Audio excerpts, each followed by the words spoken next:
Hello, viewers. I welcome you to today's session on Cardiomegaly Health. Here is your host and regular anchor on this program, Ozion the Expressionist. Today's topic is cardiomegaly. You may wonder what cardiomegaly is. As it sounds so complex, very sophisticated name. But I'm gonna make it simple. The name cardiomegaly simply means enlarged heart. Cardio is heart, and megaly is something big or enlarged. So what this means is that some people's hearts are enlarged, and this puts some people into some kind of heart problems. Yes, some people. Not everybody that has enlarged heart has problem. And this comes with a lot of symptoms like shortness of breath, symptoms like enlarged fluid going down the person's leg and swollen, called edema, symptoms like uh,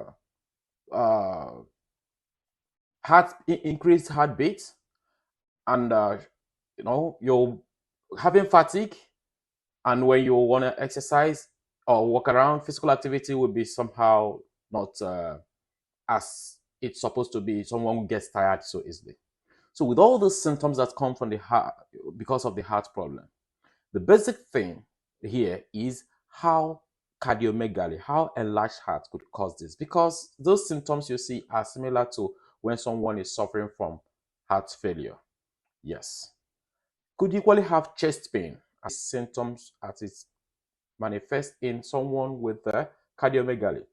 But the thing is that in cardiomegaly, most often this person does not just suffer it like the heart failure, but due to some activities. Activity will induce it. Of course, you might say it also happens in heart failure, but the symptoms are just almost the same thing. Now, what actually causes this cardiomegaly? And what is cardiomegaly? Having said that it's a large heart, cardiomegaly results from different conditions in the heart. It could be genetic, such that it could be something that has to do with the family lineage, someone who inherited this kind of condition due to certain kind of condition, mutated genes that are supposed to encode the muscle thickness are lacking in certain persons due to, like I said, mutation. And in their next generations as well will equally inherit that kind of defect, which means that these muscles will not be so as thick or as uniformly thick or inconsistent as it's supposed to be at some point. And this often happens at a certain age. When this develops in the mom or the dad at 20, then that daughter or son would expect that such kind of thing is possible to exist when the person is aging, especially within that particular age or age range. This does not happen in every individual, but there are other conditions that could cause this. Conditions such as uh, congenital heart problem. Congenital heart problem means that you have a heart problem when you were born from childbirth. This is different from the genetic or the familial history. So in this case, the person has certain kind of congenital heart problem. There are a lot of congenital heart problem. We have the atrial septal defects. These are defects that came from the child when formed during the birth or within the pregnancy stage. It formed before the child was born. You're born with it. Some were formed in the womb just within the time the child is about to be given birth to, and some just happen just at birth. So congenital heart problems are many. We have the atrial septal defect. We have the atrioventricular defect. Atrioventricular septal defect. Of course, we also have the coarctation. We have the pulmonary atresia, the tetralogy of Fallot, and so many of them, ventral septal defect. So these, when they are there at certain points, because the person's heart has been suffering from certain condition, begins to develop weakness on their heart. And due to the weakness of the muscle of the heart, the muscle of the heart is known as myo.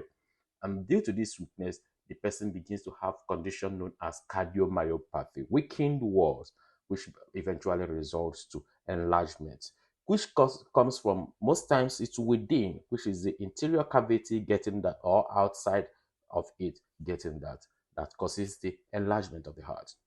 Other conditions that could cause this is something like anemia. Anemia means the reduction or poor oxygenation of the blood and as well as hemoglobin in the blood, which means that the circulation of oxygen in the person's blood will be poor. And this results to increased demand for oxygen and causes the heart pumping or pressure to increase. In this condition, the heart suffers a lot of stress trying to pump this blood to reach to the extent that it would go. For instance, it wants to go throughout your body, reaching the extremities, the hands, the legs, but the amount of blood being pumped there are not sufficient enough because there is a level of quantity of oxygen needed that is not reaching there. This equally brings us to giving you the picture of the heart. And look at it on the screen, how the heart, we call it the anatomy of the heart, how the heart works. Because I just mentioned this pumping, the heart simply works because it has four chambers. The four chambers of the heart typically are there for the passing of the blood that comes from the body into the heart and as well as into the lungs, going back to the body to pass oxygen around the whole body. There is watch it on the screen, the right atrium. The right atrium is where the blood comes into the heart and that drops into the right ventricle through the valve there, the valve called tricuspid valve. And this blood goes into the right ventricle, filling it, and it goes out into the lung through the pulmonary valve. The pulmonary valve delivers the blood through the pulmonary artery to the lungs. This is where oxygen now gets into the blood, infused into the blood very well, perfused, and then go back to the heart again through the left atrium. It's in the left atrium that the blood now goes to the left ventricle, which is the biggest chamber of the heart. The four chambers, the atriums are all the same size, but you come to the ventricles, the left ventricle is bigger than the right ventricle because this is where the increased pressure, bigger than what pressure you have in the right ventricle, is required to pump blood into the body system. And here, because the blood from the left atrium drops down into the right ventricle, drops down into the left ventricle through the valve known as the bicuspid valve, valve with two flaps. On the right side, you have the tricuspid valve with three flaps or cusps. So here, it comes into the left ventricle, a bigger chamber, and that is where the pumping is increased. Now, the increased pumping makes the blood to go through a valve known as the aortic valve into the aortic artery that takes the blood right into the entire human system. Now you see, you can imagine, you can feel how this heart keeps on pumping, and this never stops because the heart is always at work all through the time of your life. As long as you're living, it keeps pumping, even if it is removed for perfusion purposes, which is equally done today. When your heart is weakened, blood could be transferred into a machine by the perfusionist and run your blood to carry out a certain kind of procedure on you and still refix back. However, this is the function that the heart is supposed to be done, just like in the kidney when it's supposed to be doing and it is weakened, the dialysis machine does it. Now, because this pressure is required, and because the oxygen required to perfuse and keep this healthy is not enough, the insufficient oxygen in this anemia makes it tired, weakened. Oxygen is of course a good and equally helps in passing this. The blood helps in passing the nutrients, which equally helps this heart to stay quite active. And when this is lacking, atrophy could equally, ischemia could equally happen. Hypertrophy, which is the stretching and the stifling of this heart muscle, making it enlarged. Most often, this cardiomegaly starts from the left, and because of this increased pressure, at some point it could equally go to the right, and the whole symptoms begins to manifest the way it does, like I mentioned. Now, let's talk about other conditions that could cause this. There are so many other conditions that can cause this. Someone who have had heart attack, coronary artery disease, which of course is caused by certain conditions and processes like the high lipid that causes atherosclerosis, causing problems in the heart and making it unable for the heart to pump this blood the extent that it's supposed to pump, which means the pressure, the stress has increased. Some other time is because of certain kind of conditions that has allowed increase in the stress hormone cortisol and catecholamine, the epinephrine and non-epinephrine. Of course, this is talking about hypertension, and as well as increase the inflammations on the arteries that have caused certain kind of conditions that allows this lipid and the platelets fibrils to cause the plague. So hypertension is another problem that could cause you this kind of condition. Another thing is pulmonary hypertension, the one that happens in the lung, increased blood pressure in the lung. Another thing that equally causes this is a hyperthyroidism or hypothyroidism, metabolic problem, because this area of the heart of the body, the thyroid, is the energy bank, controlling the energy regulator bank of the body. And when the energy required is not being passed to the heart, then the problem would be quite much, causing this kind of condition.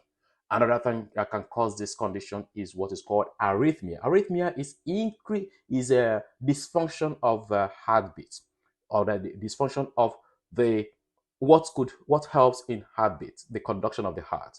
And the heartbeat has a certain range that it should be. And when there is a problem, now this reminds me, it's very pertinent to remind us that certain things we do can cause this heartbeat to increase or have a problem. Certain, like the lifestyle of drinking energy drink. Energy drink is one thing that has been found that affects the heart rate or beat of a person.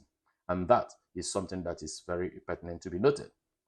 Then we talk about our lifestyles, alcohol, smoke, cigarette smoking. Of course, this affects the muscle. The cigarette smoking affects the muscle of the heart and every other muscles in the body, causing denial of oxygen towards the other sides of the body, and that way it affects the muscles of the heart and makes it impossible or rather difficult, and causes this increased demand. Alcohol, of course, causes diuresis, decreases fluid, and causes increased demand of oxygen that equally stresses the heart.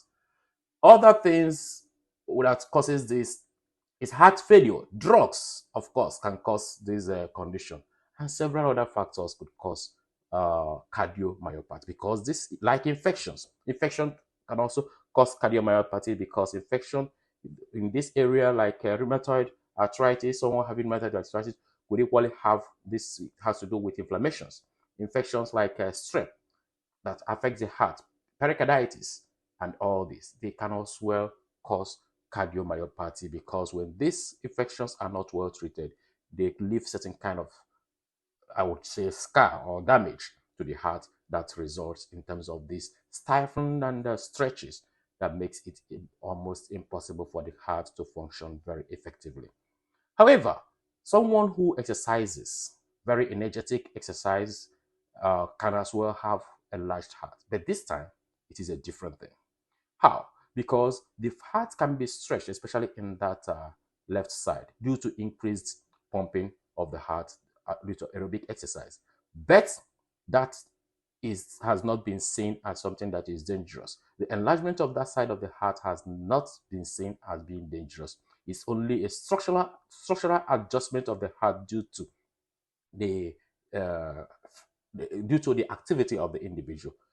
Such equally happens during pregnancy. Some people, when they are pregnant, because of the protrusion or the shift in the structure due to the kind of size of the baby, anatomical shift, makes it equally look or rather have such a kind of stretch that makes the heart cardiomegaly, and results to that. When this results, it doesn't equally cause certain symptoms, except there is an underlying problem, just like the other person in the exercise aspect.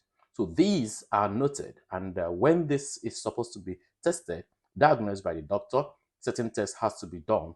The stress test, which tests you to see whether you are having any kind of symptoms that makes you to lack energy or get tired so much. Stress tests done, EKG will check the size, and other tests will follow. Blood tests, the shape, and the quality, the ones for heart failure, to know if you're having, and the quality, the the creatine, the protein, creatine proteins, and the rest of them. So all the tests that are necessary to be done will be done on this individual to see if the person is having this condition for conclusive diagnosis. And then The rest of it is the treatment. But it is required that every individual to avoid this kind of condition or manage it, even if it is you are at risk, to eat healthy, because the food you eat matters a lot. And if you're eating food that are very salty, of course, not just very salty, salt is not even required like that in your body. And allow the ones that are already existing in the food in a very mild way to do the work, other than added salt, and as well as the processed food that you eat. Those are very harmful to the heart because they cause a lot of entropy in the blood, causing the muscles of the heart to equally do more work. And of course, high blood pressure is what it results to, and the body system suffers this. Another thing is exercise, at least 30 minutes every day, 150 minutes in a week. There is need for regular exercise for every part of your body to work better, and the heart, of course, needs this. In as much as it works around the clock, it still needs to be worked upon, because if you don't use it, the muscle of any part of your body, you lose it. So this is all about cardiomegaly we need to know, and any question on this topic will be appreciated, because I will definitely come to give you an answer the way that you would equally appreciate it, in a very simple way, at least to the level that we will understand in this particular program. Thank you so much for watching this program, and I appreciate your participation in this program, and see you in the next edition.